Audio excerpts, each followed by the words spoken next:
एक है सबसे बड़ा नेटवर्क और एक है सबसे प्यारे दर्शक, यही मिलकर बनाते हैं दमदार 11। शुरुआत करेंगे। जम्मू कश्मीर विधानसभा में हंगामा, सत्र के दौरान जबरदस्त हंगामा हुआ है। सत्ता और विपक्ष के बीच झड़प जैसे हालात बन गए। विधायकों के बीच जबरदस्त झड़प हुई है। एक दूसरे पर विधायक हमलावर नजर आए। स्पेशल राज्य, विशेष राज्य के दर्जे को लेकर यह सारा विवाद है। कल भी विधानसभा की कार्यवाही को स्थगित करना पड़ा था और आज भी स्थितियां झड़प तक पहुंच गई। ये देखिए जम्मू कश्मीर विधानसभा की तस्वीरें। लंबे अरसे बाद चुनाव के बाद सरकार का गठन और अब हंगामे की तस्वीरें।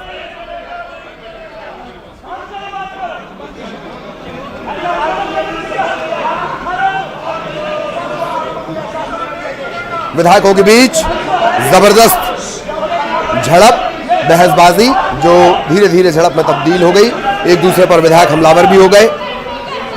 पूरा मामला जम्मू कश्मीर के स्पेशल राज्य से विशेष दर्जे से जुड़ा हुआ है। एक प्रस्ताव लेकर आया गया तो विपक्ष में जो है बीजेपी और विपक्ष के जो बाकी हैं उनमें विवाद बढ़ा और फिर इस तरह के हालात जम्मू कश्मीर विधानसभा में।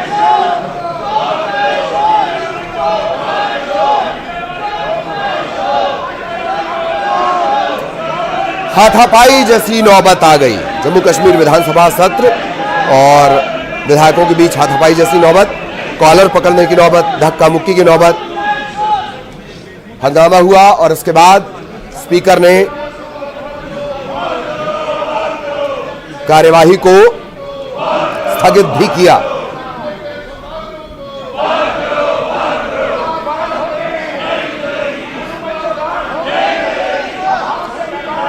विवाद कहां से शुरू हुआ? लैंगेट से विधायक खुर्शीद अहमद शेख ने सदन में आर्टिकल 370 की वापसी का बैनर लहरा दिया। बैनर पर लिखा था, हम अनुच्छेद 370 और 35A की बहाली और सभी राजनीतिक कैदियों की रिहाई चाहते हैं। भाजपा विधायक और विपक्ष के नेता सुनील शर्मा ने इसका विरोध किया और फिर नारेबाजी शुरू हो जाती है। भाजपा विधायकों का विरोध यही नहीं रुका, सदन के वेल से होते हुए खुर्शीद अहमद शेख के पास पहुंच गए, बैनर छीन लिया। इस दौरान सज्जाद लोन और वहीद पारा, नेशनल कॉन्फ्रेंस के कुछ और विधायक भी, वो शेख के समर्थन में, यानी जो बैनर लेकर आए थे उनके समर्थन में भाजपा के विधायकों से भिड़ गए और बस ये मामला फिर धक्का मुक्की के रास्ते कॉलर पकड़ने तक पहुंच गया।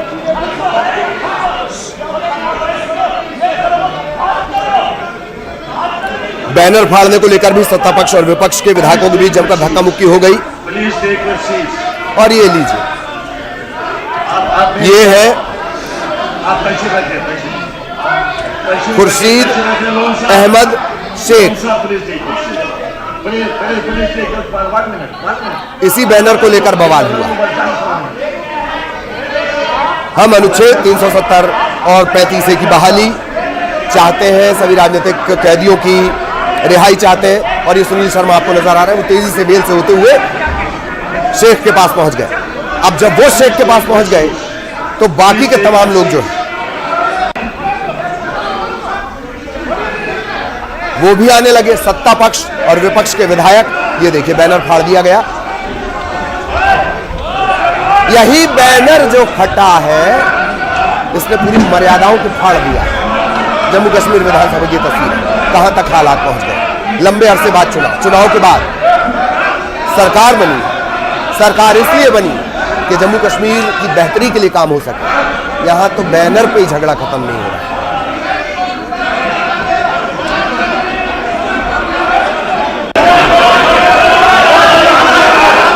एक और कनेक्शन है, ये जो खुर्शीद अहमद है ये इंजीनियर राशिद के भाई हैं। इंजीनियर राशिद कौन? जिन्हें माना जा रहा था कि वो टर्निंग पॉइंट होंगे इस पूरे चुनाव का।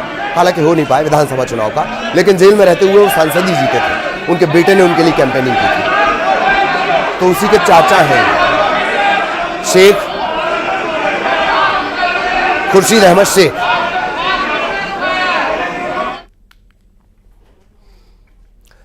वैसे बहस के हालात तो मुरैना में भी बन गए। मुरैना में नगर निगम की महापौर शारदा सोलंकी को वार्ड नंबर 46 के पार्षद ने, वंदन सिंह यादव ने, खरी खरी सुना दी। बहस का वीडियो भी सोशल मीडिया पर वायरल है।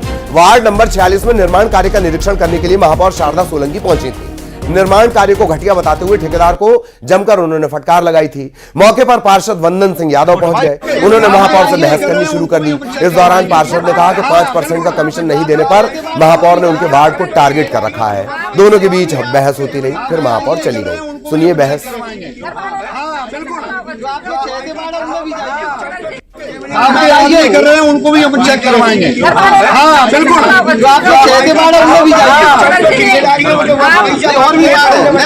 मैं आपसे सम्माननीय हूँ, मैं जितनी कर रहा हूँ। आप क्या कर रहे हैं, क्यों जा रहे हैं आप, मुझे पता है सब कुछ। कमीशन के लिए सब भ्रष्टाचारी चल रहे हैं। अड्डा बना दिया है नगर निगम को। कमीशन के लिए सारे भ्रष्टाचार हो रहे हैं। कमीशन की लड़ाई चल रही है नगर निगम में, कुछ नहीं है। भ्रष्टाचार चरम सीमा पे पहुंचे हैं नगर निगम में। वही कमीशन खाता है। कमीशन और क्या है? नगर निगम में कमीशन ही चलेगा। अब परिषद की बैठक हो गई, उसमें कमीशन गूंजेगा। कौन कमीशन लेता है हम देखेंगे उसको। ये पैसा नहीं देगा किसी को, मतलब क्या कहते हैं, कमीशन लेने निरीक्षण करने का अधिकार है।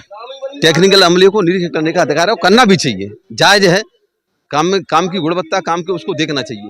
पर लेकिन इनका उद्देश्य क्या है?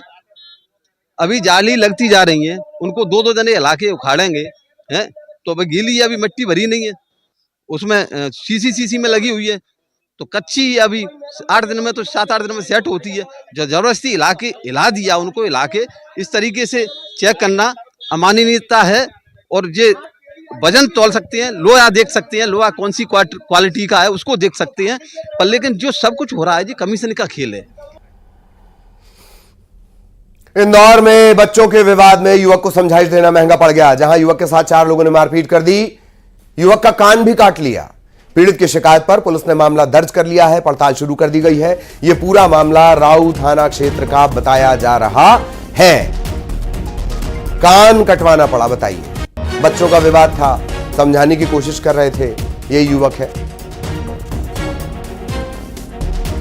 4 लोगों ने इसके साथ मारपीट की है, इसका कान भी काट लिया। पीड़ित की शिकायत पर पुलिस ने मामला दर्ज कर लिया है। राऊ थाना क्षेत्र का यह मामला बताया जा रहा है। बच्चों का विवाद था, बच्चों का विवाद कान काटने तक पहुंच गया। मिथिलेश हमारे साथ जुड़े हुए हैं। मिथिलेश, पूरी जानकारी। देखिए, सचिन की सिर्फ गलती इतनी थी कि बच्चे विवाद कर रहे थे, बच्चे आपस में लड़ रहे थे। सचिन समझाने गए, और लेकिन कुछ लोग वहाँ पे 4 जो युवक जिनका नाम भी सामने आ रहा है, उस वक्त वहाँ पे मौजूद थे। उनसे उस चीज को लेकर विवाद होता है, उनके साथ वो मारपीट करते हैं, और उसमें से कोई एक युवक ने अचानक उनके दांत से कान को काट लिया। और कितना खतरनाक घाव जो हुआ है वो तस्वीर भी सामने आई है।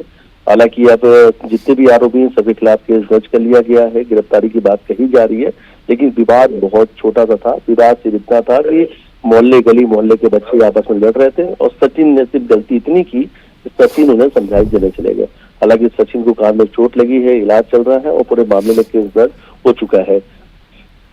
चलिए मिथिलेश, धन्यवाद आपका इस अपडेट के लिए।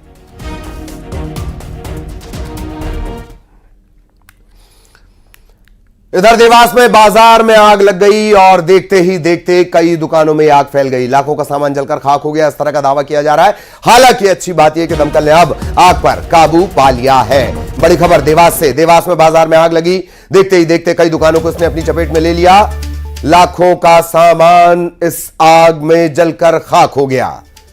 तत्काल फायर फाइटर्स को इत्तला दी गई, दमकलें पहुंची और फिर इस आग पर काबू पा लिया गया।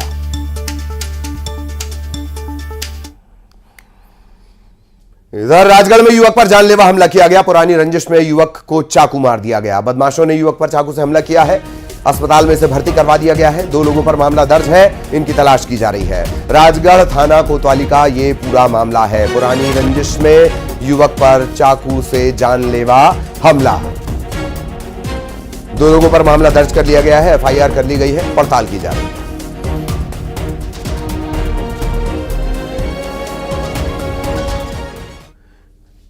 इधर दमोह में नाली में शव मिलने से इलाके में सनसनी फैल गई। आरएसएस दफ्तर के पास, आरएसएस कार्यालय के पास नाली में शव मिला है। अब तक जो जानकारी है उसके मुताबिक जो मृतक है वो किशनगंज का रहने वाला था। संदीप दुबे इसका नाम है। पुलिस इस पूरे मामले की पड़ताल कर रही है।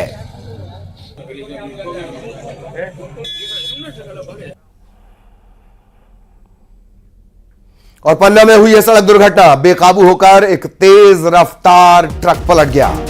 इस दुर्घटना में ट्रक ड्राइवर की मौत हो गई है। कानपुर की तरफ सीमेंट से भरा ये ट्रक जा रहा था। अब तक जो जानकारी मिली उसके मुताबिक तेज रफ्तार होने की वजह से ये बेकाबू हुआ, अनियंत्रित हुआ और पलट गया। ड्राइवर की जान चली गई।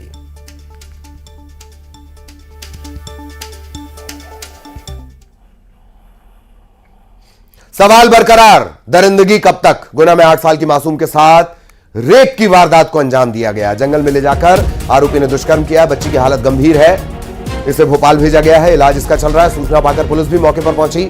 आरोपी की तलाश की जा रही है, अब तक कामयाबी नहीं मिली है। कानून के लंबे हाथ एकदम बौने हो गए हैं।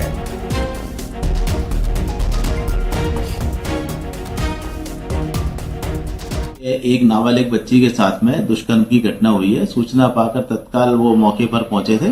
बच्ची को तत्काल डायल 100 के माध्यम से यहाँ जिला चिकित्सालय में लाया गया। यहाँ पर प्राथमिक कार्रवाई महिला थाना प्रभारी के द्वारा की जा रही है और जो अज्ञात व्यक्ति है उसकी तलाश पता रही में। और मध्य प्रदेश की कानून व्यवस्था पर सवाल उठाते हुए जीतू पटवारी ने कहा कि पूर्व गृह मंत्री असुरक्षित हैं तो ये किसका राज है? ये माफिया की सरकार है। राजनीतिक लोगों को भी माफिया डराने लगे हैं। उन्होंने छेड़ेंगे तो छोड़ेंगे नहीं वाले बयान को लेकर भी तंज कसा है।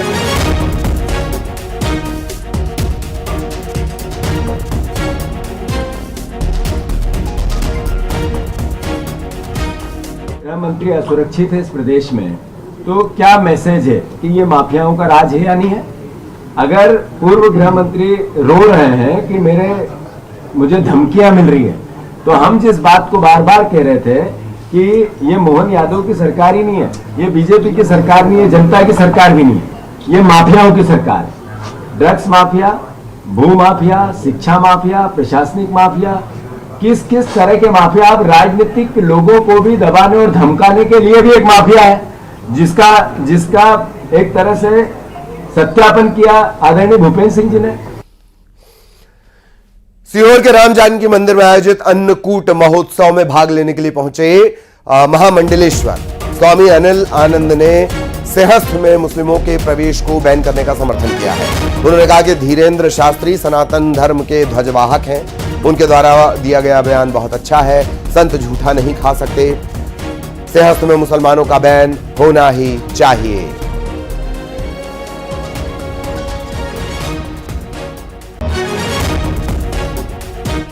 बहुत अच्छी बात है। धीरेन्द्र शास्त्री जो है इस बार सनातन धर्म वाहक और ध्वज वाहक हैं। उन्होंने बहुत अच्छा बयान दिया है। और क्योंकि भाई जब आप थूक जिहाद कर सकते हो, बाथरूम करके आटा गूंद के लोगों को रोटी खिला सकते हो और फलों को थूक थूक के दे रहे हो, तो संत जूठा नहीं खा सकते। संतों ने बहुत अच्छा किया है और मुसलमानों को बैन होना चाहिए उसमें, क्योंकि वो एक पवित्र नगरी में पवित्र कुंभ लगाया जाता है और पूरे साधु संत उसका वो करते हैं। अगर ठीक है हम कहते बैन नहीं लगाते तो आप भी हमें भी मक्का मदीना जाने की आजादी दीजिए, हमारे हिंदुओं को जाने की आजादी दीजिए। जब वहां हिंदू नहीं जा सकता तो ठीक है, संत अगर कुंभ में न जाने के लिए कह रहे हैं तो कौन सा बुरा कह रहे हैं। और इस वक्त बड़ी खबर आपको बता दें, सलमान खान को धमकी देने वाला आखिरकार गिरफ्तार हो गया। भीखा राम उर्फ विक्रम, कर्नाटक से इसे अरेस्ट किया गया। जालौर का ये भीखा राम रहने वाला बताया जा रहा है। सलमान खान को धमकी देकर 5 करोड़ रुपए इसने मांगे थे। खुद को ये लॉरेंस का भाई बता रहा था। महाराष्ट्र एटीएस ने कर्नाटक के हुबली से इसे अरेस्ट कर लिया।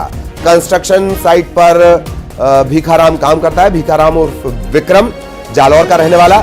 सलमान खान को उसने धमकी दी थी। ट्रैफिक पुलिस को व्हाट्सएप के जरिए धमकी मिली थी। भीखाराम गिरफ्तार, 5 करोड़ मांग रहा था, कह रहा था लॉरेंस का भाई।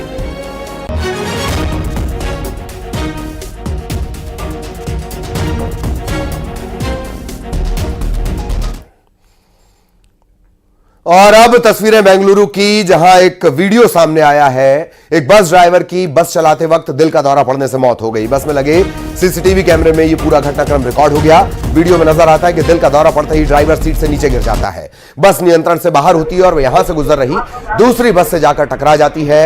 इस दौरान बस में मौजूद ड्राइवर का साथी तुरंत ड्राइविंग सीट संभालता है, बस को नियंत्रण में लेकर रोक देता है। ये तस्वीरें, बस चलाते चलाते अचानक से ड्राइवर गिर जाता है, मौत। बस चलाते वक्त अटैक।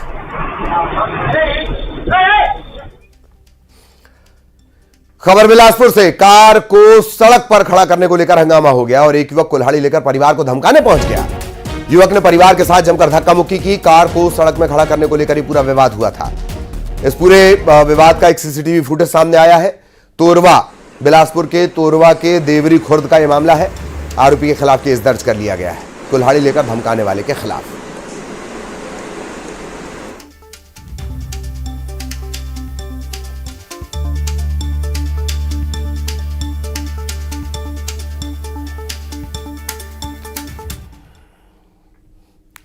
और ग्वालियर में प्रॉपर्टी के दाम बढ़ाने को मंजूरी मिल गई है। शहर की 137 लोकेशन ऐसी हैं जहां प्रॉपर्टी के दाम बढ़ेंगे। केंद्रीय बोर्ड ने दाम बढ़ाने के प्रस्ताव को मंजूरी दे दी है। न्यू सिटी सेंटर में सबसे ज्यादा महंगी होगी जमीन, 30,000 रुपए प्रति वर्ग मीटर। 50% से तकरीबन 50% के आसपास का इजाफा है। ग्वालियर में प्रॉपर्टी के दाम बढ़ेंगे। दाम बढ़ाने को मंजूरी मिल गई है। हालांकि भोपाल में तो होल्ड कर दिया गया मामला, भोपाल में अभी दाम नहीं बढ़ेंगे, लेकिन ग्वालियर में बढ़ेंगे दाम। न्यू सिटी सेंटर सबसे महंगा।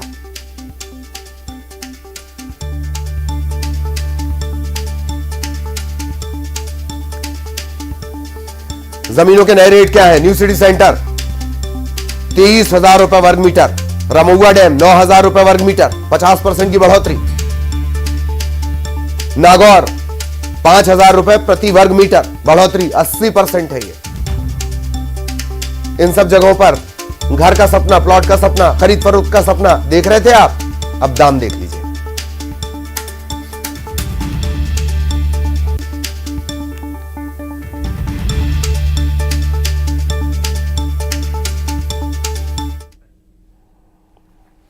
इधर रायपुर में लाखों की साइबर ठगी का मामला सामने आया है। बदमाशों ने एक रिटायर्ड शिक्षक से टीचर से 33,57,000 रुपए ठग लिए।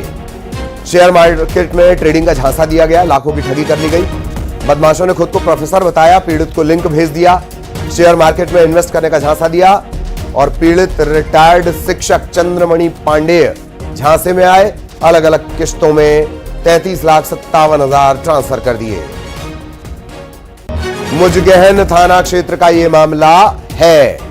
रायपुर, राजधानी रायपुर में साइबर ठगी। किसी लिंक को क्लिक नहीं करना है। कोई भी लिंक भेजी जाए, चाहे मैसेज के थ्रू आए, व्हाट्सएप के थ्रू आए, लिंक नहीं करना है।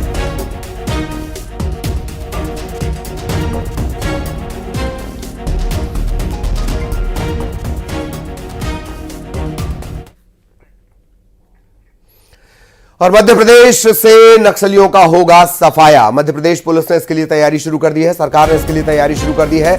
मध्य प्रदेश ने केंद्र से सीआरपीएफ की 2 नई कंपनियां मांगी हैं, बालाघाट, डिंडौरी, मंडला। यहां पर दहशत को पूरी तरह खत्म कर दिया जाएगा।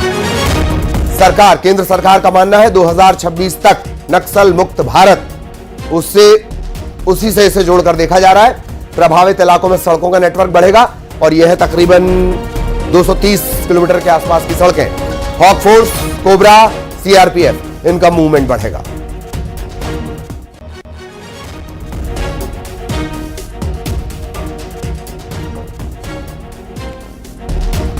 मध्य प्रदेश में भी तैयारी शुरू कर दी गई है। छत्तीसगढ़ में भी लाल आतंक पर हार्ड टारगेट किया जा रहा है। मध्य प्रदेश के 3 जिले, हालांकि सरकार नहीं मानती है इन तीनों में नक्सलवाद को लेकर, लेकिन इन तीनों में अब डेवलपमेंट का अलग प्लान है। सड़कों के जरिए डेवलपमेंट और डेवलपमेंट के जरिए लाल आतंक डेड, ये प्लान सरकार लेकर चल रही है।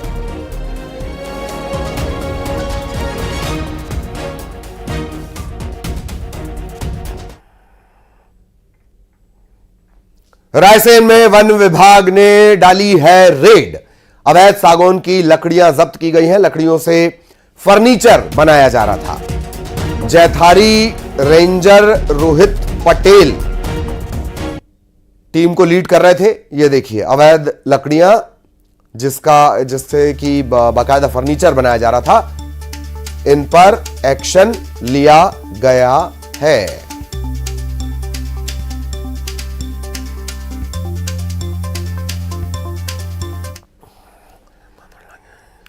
बात मंडला की। मंडला के कान्हा टाइगर रिजर्व में पर्यटकों के लिए खास दिन रहा। पर्यटकों को एक से बढ़कर एक बाघ के दीदार हुए। सफारी के दौरान कान्हा के मुक्की और किसली जोन में बाघ नजर आया और बात बन गई। किसली जोन में कान्हा का जो फेमस बाघ है जूनियर बजरंग, इसे फोटो खिंचाना बहुत पसंद है, लेकिन ज्यादा अगर इसे घूरोगे तो पसंद नहीं भी आ सकता है। मुक्की जोन में बाघ MV3 पट्टे वाला नीला वाला बाघ सैलानियों के सामने चहलकदमी करते रहे। और कटनी में हाथी के बच्चे का रेस्क्यू कर लिया गया। गुड़ाकला गांव से शावक का रेस्क्यू किया गया है। 3 जिलों की वन विभाग की टीम और एक टाइगर रिजर्व की टीम इसमें शामिल थी। 4 हाथियों के दल ने मिलकर यह रेस्क्यू किया। शावक को बांधवगढ़ टाइगर रिजर्व में रखा जाएगा मॉनिटरिंग करते हुए।